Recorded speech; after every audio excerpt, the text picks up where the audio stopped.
So guys, mga kapalos, pag may nagbe-birthday sa pamilya namin, ganito ang ginagawa namin. Dito na kami pumupunta sa mga kainan kasi pwede pagsabayin yung dalawang birthday katulad sa amin. Dalawang may birthday. Medyo kahit pa paano, isang gastusan na lang. Dito nga pala kami sa nasa Tungyang kami. Dito kami sa Tungyang. Ayan guys. Ayan o, nagbi-bill out na kami. Bali kami naman kanya-kanya rito, ambag-ambagan, lalo-lalo na yung mga anak ko, katulad niyan. Si Mrs. yung financer. Lista-lista muna yan. Pagdating sa bahay, walang nakakalusot. Hati-hati.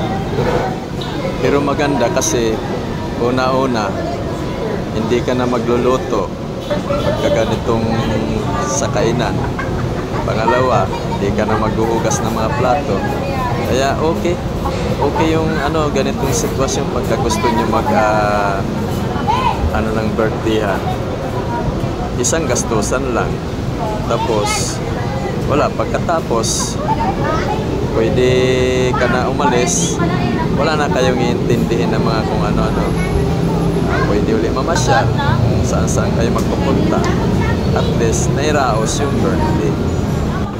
At ang kagandahan pa rito yung may birthday free. Lalo-lalo na kung na-timingan mong insakto sa birthday mo. Pag kakain kayo, yung dapat na babayaran ng my birthday, absuel to. Kaya lang kailangan din ng ID kasi para mapatunayan kung yung din talaga, yung birthday mo, sakto lang sa pizza.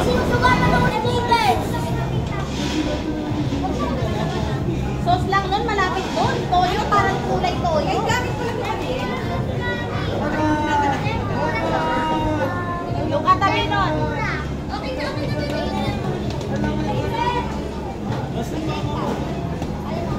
Ano mo kay JP?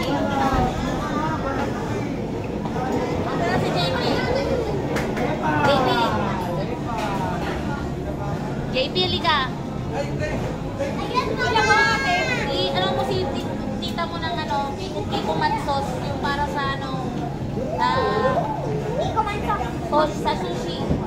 Sa sushi? Ano ulit? Ano po ulit? Hindi talaga ha. Ano tawa nito?